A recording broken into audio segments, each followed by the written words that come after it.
Hello friends, Rodge here, your friendly local horn dog. Welcome to another Saga Thursday Battle Report edition. Today I'm playing against my buddy Bear here. You can see we're in his garage. He's got some lovely Vikings that he will be using. And I'm going to be using my Men of Wessex as Anglo-Danes. Here's the shot from the other side with my beautiful mug. You can see this is a gaming garage here. He's got two 4x8 tables. See a little D&D screen here. Got the mini fridge. There's a pizza oven off to this side here. And we've got the heater here for year-round skirmish action. Today we're going to be playing the captured scenario from the Crescent and Cross book. So this one is pretty fun. And basically these sneaky Vikings have gone in and captured my warlord. He's down here. And it's up to the Men of Wessex to stop them from reaching this Roman watchtower at the end of the night, which will be easily defensible, and we got to beat them to it. And so that is the goal of the Vikings, to reach this tower. If I do manage to free my warlord, which we can discuss that in a little bit, then the Vikings will need to wipe out and kill every single model of mine in order to win the scenario. So the conditions get pretty tough if you can free the warlord. So the rules for that is he has two models accompanying my warlord, and they don't generate a saga dice, but they kind of act like a little unit and they can move around. Now, one thing that we didn't pick up on right away was that these models should be Hearthguards, if you have any Hearthguards. Bear's using a crap ton of warriors here, but he is using 4 berserkers. So technically, 2 of these berserkers should have been guarding my warlord, which could have been interesting. I don't know if they're better as a 4-pack, but having two little 2-packs here would be quite interesting. But we were probably 2 or 3 turns in before I noticed that these were warriors, and they should have been Hearthguard. But we're playing on a 4x6 beautiful table here. So this tree line up top, that is basically the edge of the table, kind of. So we're kind of playing in the middle of this. So he's deployed up quite a bit. He needs to go 2 feet to reach the edge of the board. So let's take a look at some more shots here. Got the Men of Wessex set up here in defense. You can see just a slew of Viking warriors here. So these were painted by our buddy J-Jack, and if you look closely at the cloaks and stuff, you can see that they were dipped, but yeah, they get the job done. Got a nice banner here. My warlord is hanging out with these 2 schmoes right there, and he probably doesn't have that double-handed Dane axe probably, but it's nearby, as we'll see. On my side, got 4 Hearthguard on the tower here with 6 Hearthguard on this little causeway. These are warriors hanging out here. Another shot of these guys up close. This is a Warhammer tower, of course. You can tell by the numerous skulls. How many can we count in this image alone? 1, 2, 3, 4, 5, 6, 7, with 13 plus 5, 18 skulls. Though there's another batch right there. So that's how you can tell it's a GW product. Okay, off to the side, I've got 6 Hearthguards. These guys are going to be kind of my strike force. I'm going to plan to keep them in reserve and put them off to the side. So as he advances, these guys will hang along the side. And if I see an opportunity, I will run them in to free my warlord. On the other side, just got some feared men, although these will be warriors, not levy, as if I was using Anglo-Saxons. And these guys are ready to party. These guys are planning to move up, get in the grill, kind of block things up, and delay them as long as possible until my Hearthguard can kind of strike back. So these guys, this is a cool idea. They're on the causeway here. Got the axes. It's going to be a badass fight for sure. Another shot of these guys up top here. And this is going to be a good fight for sure.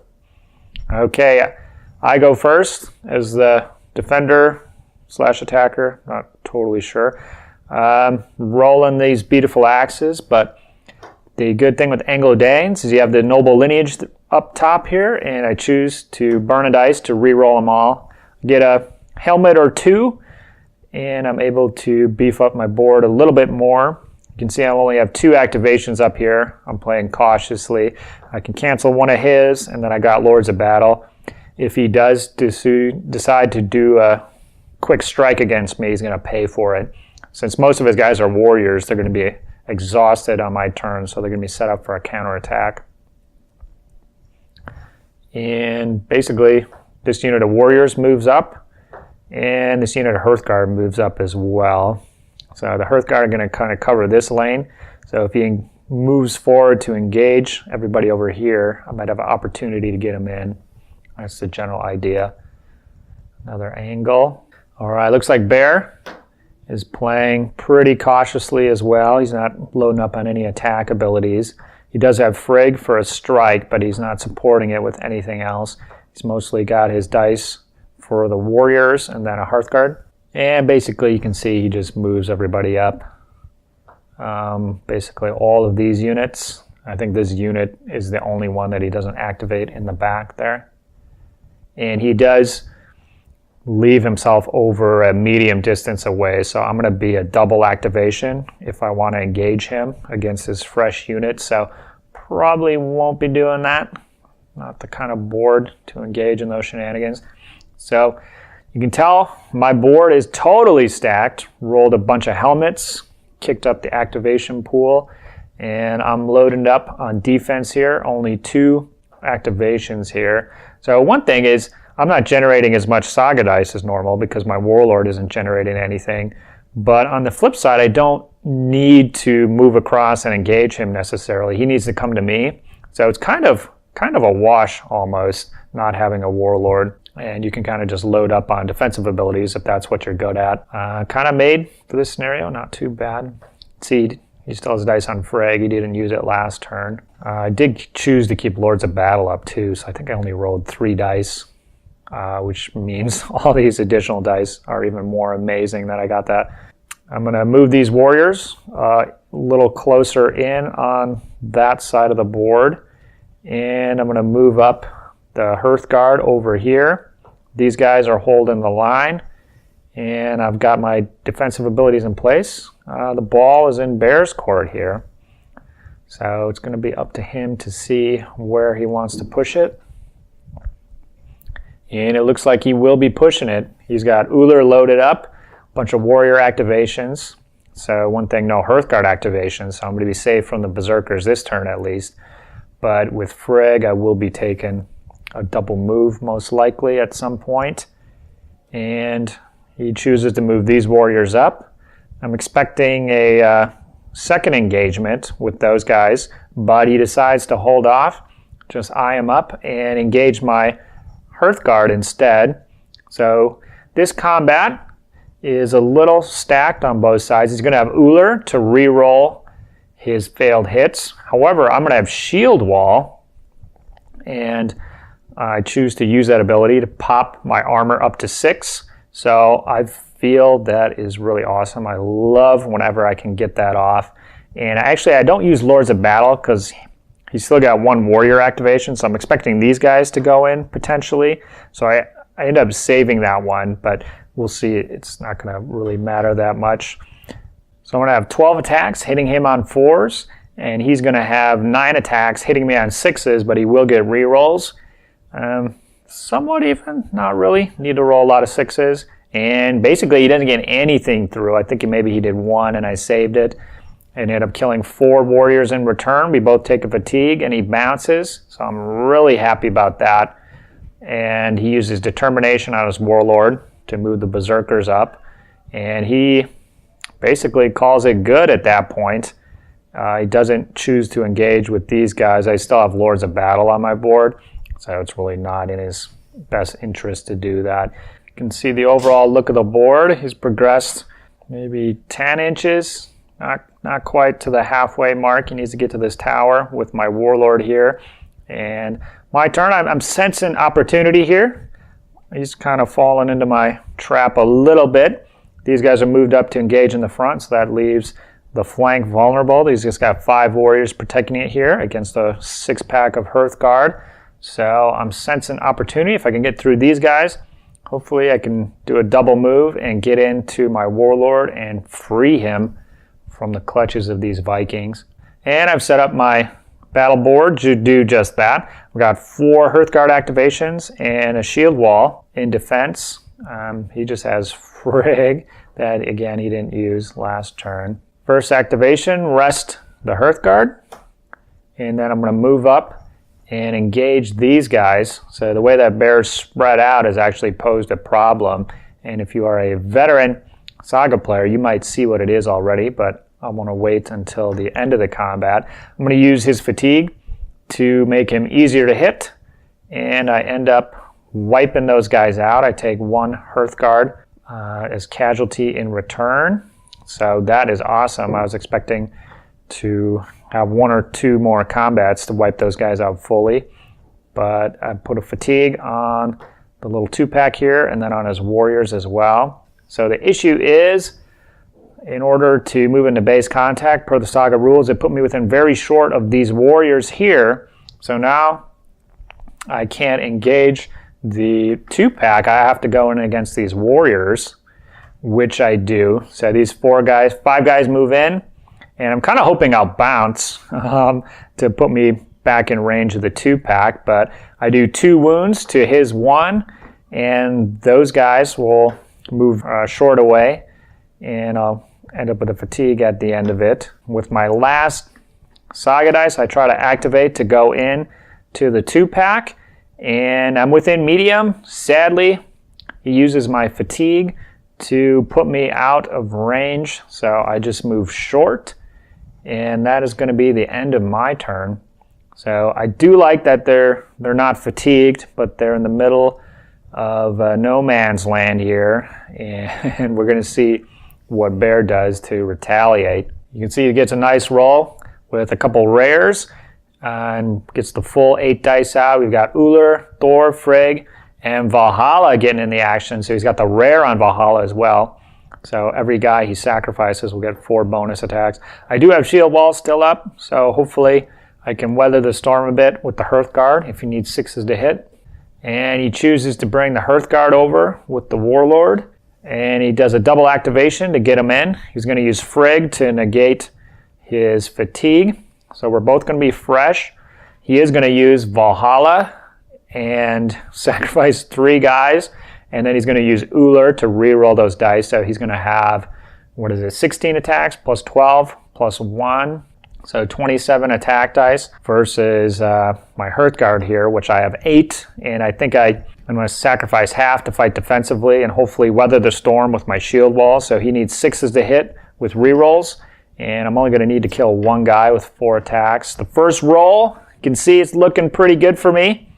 So he's got no 6s in that first roll. You see he's quite sad. But he does get a reroll. And okay, it's looking better there. The odds come back in, and he's going to have 7 6s that I'm going to need to save. And the net result is double elimination, so not surprising. Not many units can weather that storm. But he takes a fatigue on the Warlord, 2 fatigues on the little unit here, and then I think maybe a fatigue on these guys as well. That might be how they get that. And that's going to be the end of Bear's turn. So one thing was he had 2 additional warrior activations after that Hearthguard unit was eliminated.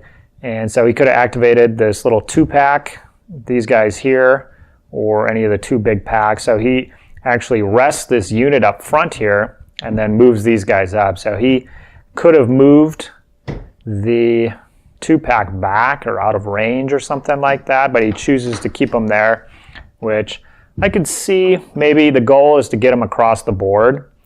And moving them back isn't conducive to that, even if you are leaving yourself exposed a bit. But I've got 2 avenues to go here.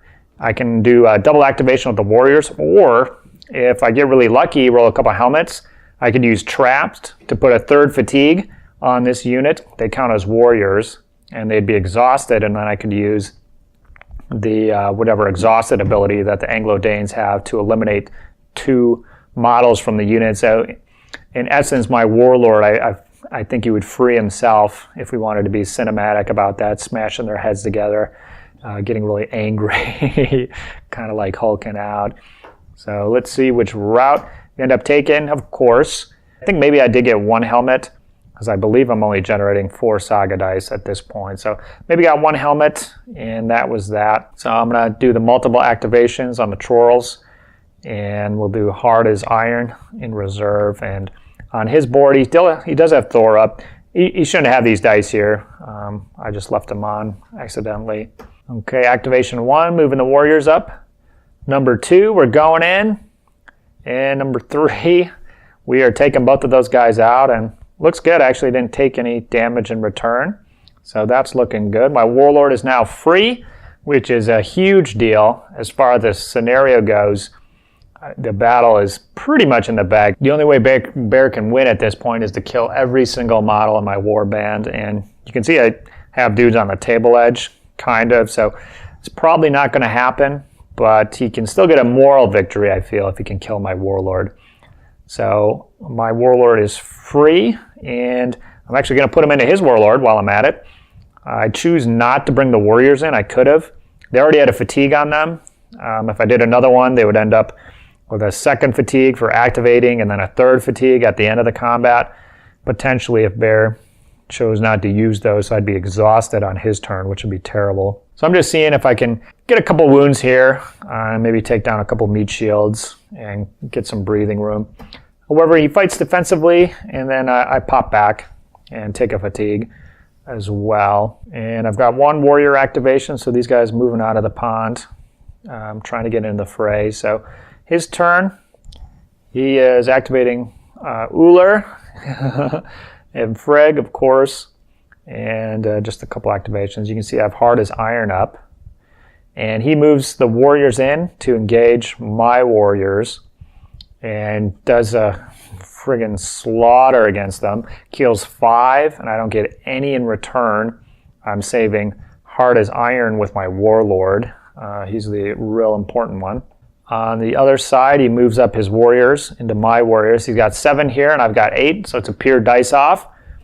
Bear gets 2 hits. I get 5, so that's looking good. However, he saves, in a typical Saga fashion, 4 of the 5 hits, and I save 1 of the 2. So we end up being even here. Both take a wound, and he'll fall back. On the other side, he'll bring in the big pack of warriors against my Warlord.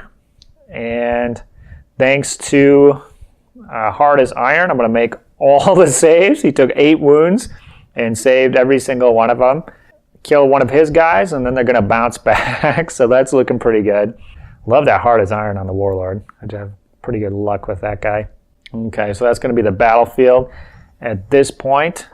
So one thing, my Warlord's got his ass blown in the wind here. He's got 3 warriors backing him up, but not for long. I have warriors over here, and then both my Hearthguard units are still way over here. So guy's unsupported, and it's going to be that way for a while. And here's another angle from Bear's perspective. Okay, my turn.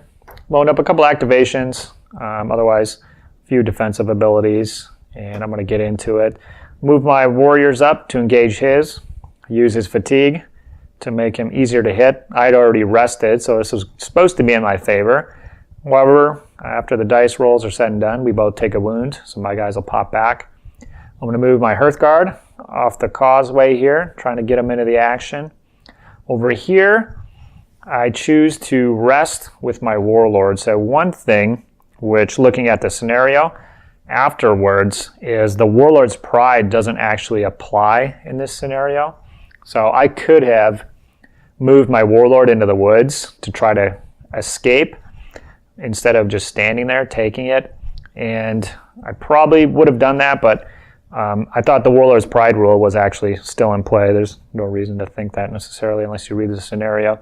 So I'm thinking if I activate him for a move, I'll have to engage his Warlord. So I choose to rest and take it, and there's going to be a kind of a second rules error that's going to kind of balance this out. We'll see a little later. Bear's turn. Loading up Uller once again with a bunch of warrior activations. He's going all in. Activates his warriors to go in against my 3-pack and finishes them off. And since he wipes them out, it puts a fatigue on my Warlord. It's not looking good here. He puts his Warlord in, and with mine, and went solo here. I'm not entirely sure why, but one thing was when he did the determination, he sent his warriors as part of the determination roll. So this is actually kind of the same activation. He moves his warriors in, and then he moves his warlord in. So that's why these guys didn't join in. But after that, okay, so this is kind of misleading here. This is the second error. So he goes in with hard as iron on my side. He actually doesn't do any wounds. And so at this point, he should bounce back, but for whatever reason, I bounce back by mistake. So my warlord is actually hiding behind this tree here. He moves short away. So kind of balances out with the warlord's pride mistake somewhat. And unfortunately, I make that same error again, as we'll see. My turn. Loading up the defense and attack ability here. So I have the push. I'm thinking I can use that against some warriors. I got stubbornness. He's got some fatigue on his guy, so I'll get a use out of that. And I've got 2 Hearthguard activations, so I think you can see where this is going here. Double move the Hearthguard with Dane axes into his warriors here, who have 2 fatigue. So I'm going to use both of his fatigue. So I'm going to hit him on 2s, and he has the option to bring that back up to 3s. But he uses my fatigue to make me easier to hit. So he's going for pure damage here. And let's see how that works out for him. Not good at all.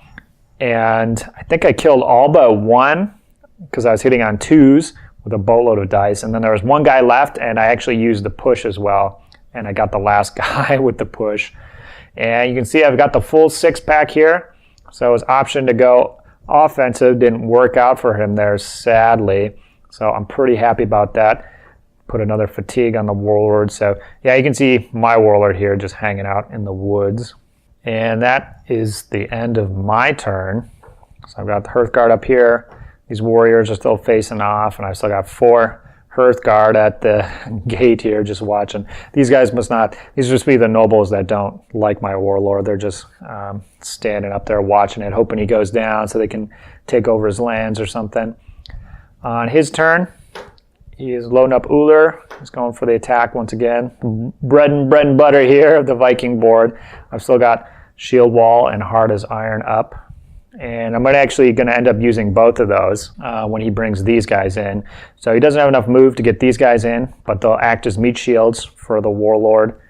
And I'm going to bounce again incorrectly on this one. So his warriors and, well, the warriors would have stayed put because they weren't involved, but his warlord should have popped back, this direction, probably over here. Instead, I fall back this way. So yeah, unfortunate mistake. But one thing was, we were playing that the warlord's pride was still in effect, so my warlord was standing out here when I could have been retreating regardless. So I think they kind of balance each other out. My turn. Not so much luck with the dice here. Not generating many Saga dice. I think I should be generating 5, but I only see 4 dice on the board here, so maybe made a mistake somewhere. 2 Hearthguard activations plus Hard as Iron. Bear's board is empty. I'm going to activate my Hearthguard. Go in against his warriors. I'm going to do some serious damage to them. Kill 6. I'm going to lose 1 in return. I just haven't pulled them off yet. There's still 6 in the picture. And then lastly, I'm going to use the Warlord's Determination and side by side to bring my Hearthguard in. They're going to have some fatigue markers here, even though they're not in the photos. And I'm going to have 15 attacks going against Bear's Warlord. He doesn't have any meat shields in range. Bear is going to senses the end here, so he maintains 5 dice. He doesn't go defensive. And it could have been the difference. So I did 8 successful hits. He saved 6. Unfortunately, he missed 2, so he's automatically going to block 1, and then the last one goes through. And he kills 3 of my Hearthguard in return, and that is going to be the end of the capture scenario. My Anglo-Danish warlord, Kjartan, I think is what I call him, is successfully alive. So both the actual victory and then maintain the moral victory by keeping him alive at this point. So that that was pretty fun. I would love to play it on the flip side as well. So maybe next time I will capture Bear's Warlord and see how I do in getting those guys across. And after that, maybe I'll have some additional comments about the scenario itself. If you played this one, I think it's lopsided or something like that, please let me know. I'd be curious to see your thoughts. I don't think I've ever seen anyone play this one, and it was pretty fun. It's kind of cool how it mixes things up. Victory conditions are pretty brutal. I mean, the side that's trying to rescue their guy is down on Saga dice, but the other guy needs to move to get across to win, and so it doesn't really hurt you as much as you would think, because you don't need to activate your own guys to move. You can just load up on pure Saga abilities, as you saw that I was doing. So overall, it was a fun game on a lovely board, and I'm looking forward to getting some more battle reports in. If you enjoyed this, please let me know if you have any questions, comments, if you spotted any errors. In addition to what I saw, please let me know. Like and subscribe to this shit if you're enjoying this. Please share it with a friend. That helps me out more than anything. But anyways, thanks for watching, and I will see you guys next Thursday. Saga!